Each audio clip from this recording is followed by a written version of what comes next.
नमस्कार, स्वागत है आपका बीटीवी न्यूज में। आपके साथ मैं हूं सना और आइए खबरों की शुरुआत से पहले एक नजर डाल लेते हैं हेडलाइंस पर। बारिश से शहर में जगह जगह भरा पानी, आम जनजीवन हुआ प्रभावित, शहरवासी हुए हलाकान।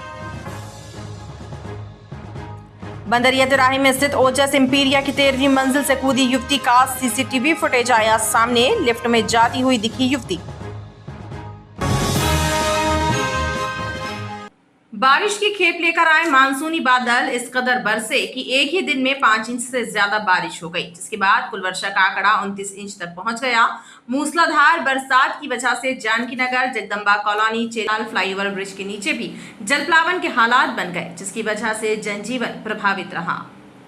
लगातार तेज बारिश से देर रात शहर के कुछ इलाकों में जलप्लावन के हालात बन गए। जगदम्बा कॉलोनी, जानकी नगर समेत कुछ निचले इलाकों में पानी भरने की जानकारी सामने आई। जगदम्बा कॉलोनी में पानी भरने के कारण कारें भी फंसी रहीं और पानी की निकासी होने के बाद कार चालक क्षेत्रीय जनों की मदद से कार को गड्ढे से निकालने की मशक्कत करते रहे। अभी जब से यहाँ पे बारिश चालू हुई है, बारिश के बाद से लगातार सभी कॉलोनियों में पानी बहुत, रात्रि में पूरा बारिश की वजह से पूरी रोडें जाम हो चुकी, पूरा पानी भर चुका है, गड्ढों में पानियाँ हैं, लोगों आने जाने में बड़ी परेशानी हो रही है। यहाँ कारें वगैरह फंस जाती हैं, जिसकी वजह से भी प्रॉब्लम है। फिर रात में ही मेरे यहाँ पे बेटे का स्वास्थ्य खराब हुआ, जिसको हॉस्पिटल ले जाने के लिए बहुत असुविधा हुई, बहुत परेशानी हुई। और भी यहीं कई समस्याएँ, बड़े बुजुर्ग लोग निकल नहीं पा रहे हैं। पानी पूरी रात भर रोड में भरा रहता है, गड्ढे घुटनों तक पानी आ जाता है। नगर निगम के लिए क्या बोलना चाहेंगे? एक दिन की बारिश में जब नगर निगम सोया हुआ है, प्रशासन बिल्कुल नींद में है, उनकी आंखें खुली नहीं है, प्रशासन किसी प्रकार की कोई ध्यान नहीं देता है। जब पानी भर जाता है उसके बाद लोग यहाँ पे आते हैं, प्रशासनिक अधिकारी नगर निगम के, और उसके बाद पूरी रात पानी निकासी होता है, तब जाके सुबह खाली हो पाता है। घंटों सबकी परेशानियों का सामना, परेशानी जनता को झेलना पड़ रहा है। वहीं रानीताल चौक से फ्लाईओवर ब्रिज के नीचे भी कुछ ऐसा ही नजारा दिखाई दिया। सड़क पर जल जमाव के साथ कचरा एवं गंदगी भी आ गई, जिसके कारण राहगीरों को काफी परेशानी हुई। हम अभी गढ़ा से आ रहे हैं और ये इतना बारिश रात से हो रहा है, यहाँ पे पूरा पानी भरा हुआ है, बहुत दिक्कत है। अभी ऑफिस भी जाना है, बहुत लेट हो रहा है और समय पे गाड़ी भी नहीं मिलता है, इतना बम्प में बहुत दिक्कत हो रहा है जाने आने में। देखा आपने कहाँ पानी भरा है? पूरे शहर में? पूरे शहर में पानी भरा है और ये सड़क जहाँ बन रहे हैं, ये जो पुल बन रहा है, यहाँ बहुत दिक्कत हो रहा है आने जाने में। रात भर पानी गिरने से नालियों का पानी रोड पे आ गया, कचरा रोड पे आ गया, रोडें जो खुदी हैं और खुद गई, गाड़ी चलाने में दिक्कत हो रही। पूरे शहर की स्थिति यही है, गड्ढे बड़े बड़े हो गए, गाड़ियाँ पलट रही हैं। कल तो 2-3 गाड़ी पलट गई। जलभराव से त्रस्त जनता ने इस समस्या से निजात दिलाने ठोस कदम उठाए जाने की मांग की है। जवाहरलाल नेहरू कृषि विश्वविद्यालय के कर्मचारी संगठन ने प्रशासनिक भवन पर तालाबंदी कर दी। कुलपति डॉक्टर पी.के. मिश्रा अपने कार्यालय में प्रवेश तक नहीं कर पाए, देर तक बवाल मचा रहा। कर्मचारी संगठन ने आरोप लगाया कि समस्याओं को सुलझाने उचित प्रयास नहीं किए जा रहे हैं।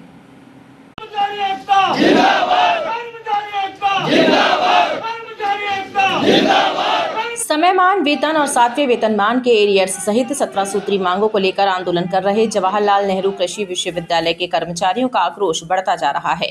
आंदोलन के अगले चरण में कर्मचारी संगठन ने विश्वविद्यालय के प्रशासनिक भवन सहित तमाम कार्यालयों में तालाबंदी कर दी। कुलपति डॉक्टर पी.के. मिश्रा तक अपने कार्यालय में प्रवेश नहीं कर पाए और देर तक बवाल मचा रहा। कर्मचारी संगठन ने आरोप लगाया कि मांगों को पूरा करने में अधिकारी रुचि नहीं ले रहे हैं।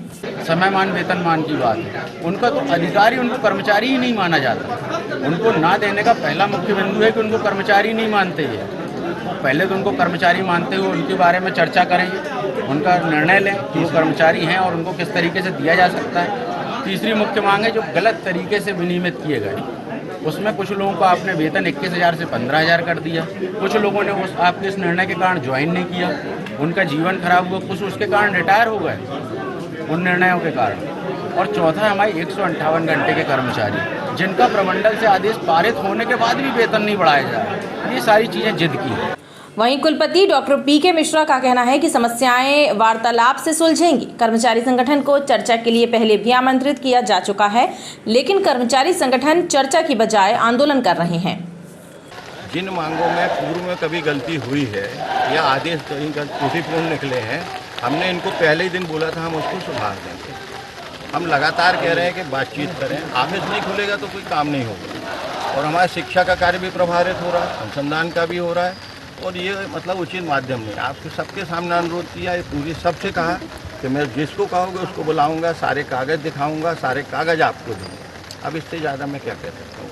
हर चीज़ उनकी हमने अभी भी मानी, लेकिन उनसे क्या कहा, बैठ के बात करिए। अब ताला खोलोगे नहीं तो कैसे बात होगी। जवाहरलाल नेहरू कृषि विश्वविद्यालय केंद्रीय कर्मचारी संगठन का कहना है कि मांगे पूरी होने तक उनका ये आंदोलन जारी रहेगा।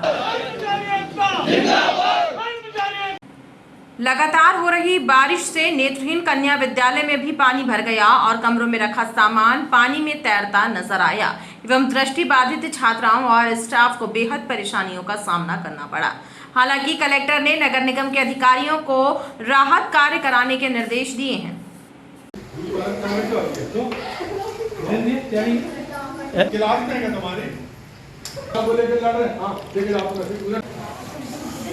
ये नज़ारा है नेत्रहीन कन्या विद्यालय का, जहां पर कमरों में पानी भरने से स्टाफ एवं छात्राओं को बेहद परेशानी हुई। इतना ही नहीं, कमरों में रखा सामान और जूते चप्पल भी पानी में तैरते नजर आए। वहीं जब इसकी जानकारी कलेक्टर को दी गई तो उन्होंने निगम अधिकारियों को राहत कार्य के निर्देश दिए। कलेक्टर ने कहा कि नए भवन के निर्माण कार्य की भी जानकारी जुटाई जा रही है। नगर निगम की टीम और स्मार्ट सिटी की टीम, जो कि कल्चरल स्ट्रीट उन लोगों के द्वारा बनाया गया है, तो ड्रेनेज में यदि कहीं कोई दिक्कत होगी तो उसके रेक्टिफिकेशन के लिए निर्देश दिए गए हैं और अभी तत्काल क्या व्यवस्था की जा सकती है उसके लिए नगर निगम को बताया गया है। यथाशीघ्र वहाँ पे जो भी राहत की आवश्यकता होगी वो दे दी जाएगी। सर, इसका जो नया भवन जो बना था वो उनको कब तक सौंपा जा रहा है? उसकी वर्तमान स्थिति क्या है ये मैं जानकारी ले लूँगा कि भवन यदि पूर्ण हो गया है और हैंडओवर किया जा सकता है तो उसको यथाशीघ्र कराने का प्रयास किया जाए। वहीं काफी देर तक विद्यालय में जलप्लावन के बीच दृष्टि बाधित छात्राओं एवं स्टाफ को रहना पड़ा।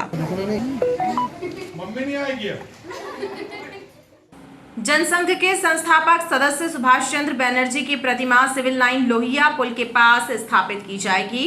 19 अगस्त को उनकी प्रतिमा का अनावरण मुख्यमंत्री शिवराज सिंह चौहान के हाथों कराया जाएगा। जनसंघ के संस्थापक सदस्य समाज सेवी स्वर्गीय सुभाष चंद्र बनर्जी की जन्म शताब्दी 19 अगस्त 2023 को मनाई जाएगी। नगर निगम के द्वारा इनकी प्रतिमा सिविल लाइन लोहिया पुल के निकट स्थापित की जाएगी। प्रतिमा का अनावरण प्रदेश के मुखिया शिवराज सिंह चौहान द्वारा किया जाएगा। स्वर्गीय सुभाष चंद्र बनर्जी जी का जन्म शताब्दी समारोह 19 अगस्त को मनाया जा रहा है, जिसमें 2 कार्यक्रम हैं। पहले भाग में उनका मूर्ति अनावरण है और दूसरे भाग में उनके जीवन के व्यक्तित्व और कृतित्व को लेकर के वैचारिक गोष्ठी है। इस विषय पर आज हम नगर निगम के महापौर आदरणीय श्री जगत सिंह अन्नू जी को आमंत्रित करने के लिए आए थे और उन्होंने हमारा आमंत्रण स्वीकार किया। उन्होंने शुभकामनाएं दी और कार्यक्रम में उपस्थित होने के लिए अपनी सहमति प्रदान की और इसी विषय पर आज हम लोग नगर निगम में मूर्ति कहाँ पर अनावरण हो रही है? जो मूर्ति का अनावरण लोहिया पुल में हो रहा है, जो सिविल लाइन में है, और संगोष्ठी का जो कार्यक्रम है वह मानस भवन में आयोजित होगा। टाइमिंग जो है इनके अभी संभवतः है क्योंकि मुख्यमंत्री इसमें हमारे आ रहे हैं। जो मुख्य अतिथि होंगे विष्णुदत्त शर्मा जी कार्यक्रम की अध्यक्षता करेंगे, केंद्रीय मंत्री प्रहलाद सिंह पटेल जी होंगे, मुख्य वक्ता दीपक विस्पुते जी होंगे हमारे संघ के। आयोजन में भाजपा और आरएसएस से जुड़ी कई बड़ी हस्तियां शामिल होंगी। तेज बारिश की वजह से बिजली तंत्र भी लड़खड़ा गया और शहर के निवाड़गंज आगा चौक क्षेत्र सहित अन्य इलाकों में विद्युत आपूर्ति बाधित हो गई, जिससे स्थानीय जनता हलाकान रही।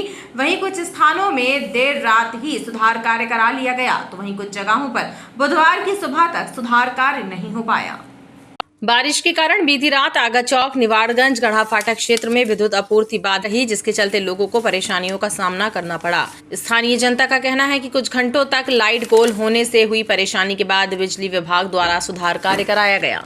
पानी जो थोड़ा बहुत जो गिर रहा है, इस कारण क्या हुआ, विद्युत मंडल का काम ऐसा है कि कई क्षेत्रों में लाइटें बार बार गोल, रात भर परेशान रहे और लाइटें गोल होती रही और परेशान, बच्चे तक परेशान हो गए, घर में सो नहीं पा रहे थे, इतना ज़्यादा वो मचा था। कितनी बार लाइट आई हो गई है? कम से कम 15 से 16 बार लाइट आई है और गई है। और एक एक घंटे गायब रही लाइट। और विद्युत मंडल को फ़ोन करो तो विद्युत मंडल फ़ोन उठाता नहीं है। बिजली विभाग की टीमें सुधार कार्य में लगी रहीं और देर रात तक कई स्थानों में मेंटेनेंस करा लिया गया, लेकिन कई व्यक्तिगत शिकायतों का निराकरण बुधवार की सुबह तक भी नहीं हो पाया। विभिन्न बीमारियों का इलाज आयुर्वेदिक पद्धति से शहरवासियों को उपलब्ध कराने के लिए आयुष आपके द्वार योजना का शुभारंभ किया गया है। इसके तहत वर्षा जनित रोगों से बचाव के लिए लोगों को दवाएं उपलब्ध कराने के साथ ही उन्हें जानकारी भी दी जा रही है। वर्षा जनित रोगों के उपचार की सुविधा आम नागरिकों को उपलब्ध कराने के लिए आयुष आपके द्वार योजना का शुभारंभ किया गया। इस अभियान के तहत ग्रामीण इलाकों में आयुष विभाग की टीम जाकर न केवल लोगों को दवाएं दे रही है, बल्कि इन रोगों के कारण एवं उससे बचाव की भी जानकारी प्रदान की जा रही है। जी, संचालनालय आयुष के द्वारा जो हमें निर्देश वर्तमान में दिए गए हैं, इस समय जो है आप सभी देख रहे हैं कि वायरल काफ़ी बढ़ा हुआ है। सर्दी खांसी बुखार के पेशेंट तो हमें मिल ही रहे हैं, साथ में जो है कंजक्टिवाइटिस काफ़ी फैला हुआ है। इस स्थिति में नॉर्मली होता क्या है कि जो मरीज़ है वो अपने नियर बाय जो भी लोकल डिस्पेंसरी है या जो भी स्वास्थ्य की यूनिट है वहाँ जल्दी नहीं पहुँच पाता, तो उन्हें घर पे ही लाभ मिल जाए, उस परिस्थिति को ध्यान में रखते हुए संचालनालय आयुष की तरफ से जो हमें निर्देशित किया गया है, हम लोगों ने कोविड के समय में आयुष डिपार्टमेंट ने डोर टू डोर एक हमारा जो चला हुआ था स्वास्थ्य लाभ की योजना थी, हमने डोर टू डोर जो है रोगियों को कोविड-19 की प्रिवेंटिव मेडिसिन जो हमें उस समय दी हुई थी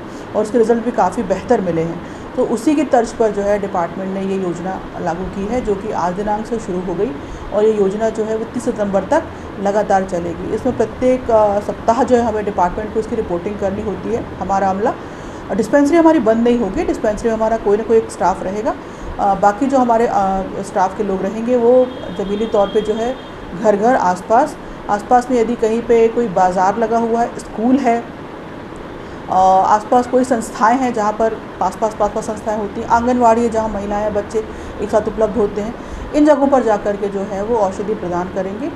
इस मुहिम के लिए आयुष विभाग, आयुर्वेदिक चिकित्सालय एवं आयुर्वेद कॉलेज की टीमें मैदानी स्तर पर कार्य कर रही हैं। ई ऑटो रिक्शा चालकों की मनमानी शहर की यातायात व्यवस्था के लिए चुनौती बनी हुई है। ई रिक्शों की संख्या लगातार बढ़ रही है, लेकिन ना तो इनका रूट तय है और ना ही किराया निर्धारित है। यातायात पुलिस और परिवहन विभाग की उदासीनता भी चर्चा का विषय बनी हुई है। पर्यावरण संरक्षण और पेट्रोल डीजल की खपत कम करने के नाम पर हजारों ई रिक्शा सड़कों पर उतार दिए गए हैं, लेकिन इनका नियमन नहीं किया जा रहा है। ई रिक्शों का रूट निर्धारित न होने के कारण ये रिक्शे जाम का सबब बन रहे हैं। वहीं किराया निर्धारित न होने के कारण यात्री भी परेशान हैं। जानकारों के मुताबिक 7,000 से ज्यादा ई रिक्शे सड़कों पर दौड़ रहे हैं, लेकिन यातायात पुलिस और परिवहन विभाग इनकी तरफ ध्यान नहीं दे रहे हैं।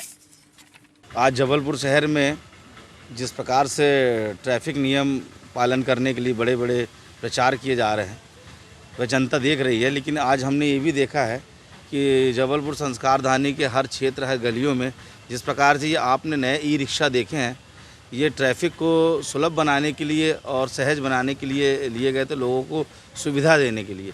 लेकिन जिस प्रकार से इसका विपरीत होते जा रहा है, वो ना कि वो सुविधा दे रहे हैं, हर गली चौराहे में वो कहीं भी चलाते हैं। इनका ना कोई रूट निर्धारित है, ना इनका कोई शुल्क निर्धारित है।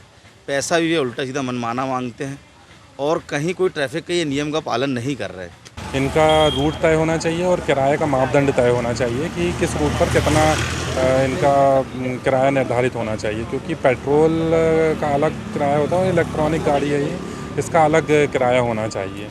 बल्कि ये सुविधाओं के लिए इनका संचालन किया गया था, परंतु ये तो शहर में असुविधा ही उत्पन्न कर रहे हैं और लगभग शहर में 12,000 से अधिक ई रिक्शा चल रहे हैं वर्तमान समय में। इनके विषय में किसी प्रकार की कोई जानकारी भी नहीं है कि कौन सा ई रिक्शा किसके नाम पे आवंटित किया गया है, रजिस्ट्रेशन है, ना इनका सही रूप से ई रिक्शा में नंबर लिखा हो सकता है। कल को यदि वर्तमान में कोई एक्सीडेंट भी होता है तो ऐसी परिस्थिति में हम ई रिक्शा की जानकारी भी नहीं ले पाते। ई रिक्शों का रूट तय किया जाना बेहद जरूरी है ताकि चौपट हो चुकी यातायात व्यवस्था पटरी पर आ सके। बंदरिया तिराहे के पास स्थित ओजस इंपीरिया की 13वीं मंजिल से छलांग लगाकर खुदकुशी करने वाली हर्षिता वासवानी के बिल्डिंग में दाखिल होने और लिफ्ट में जाने का सीसीटीवी फुटेज सामने आया है, जिसमें साफ नजर आ रहा है कि वो अपार्टमेंट में आई और सीधे लिफ्ट से 13वीं मंजिल पर पहुंचकर छलांग लगा दी। पुलिस आत्महत्या के कारणों का पता लगाने में जुटी हुई है।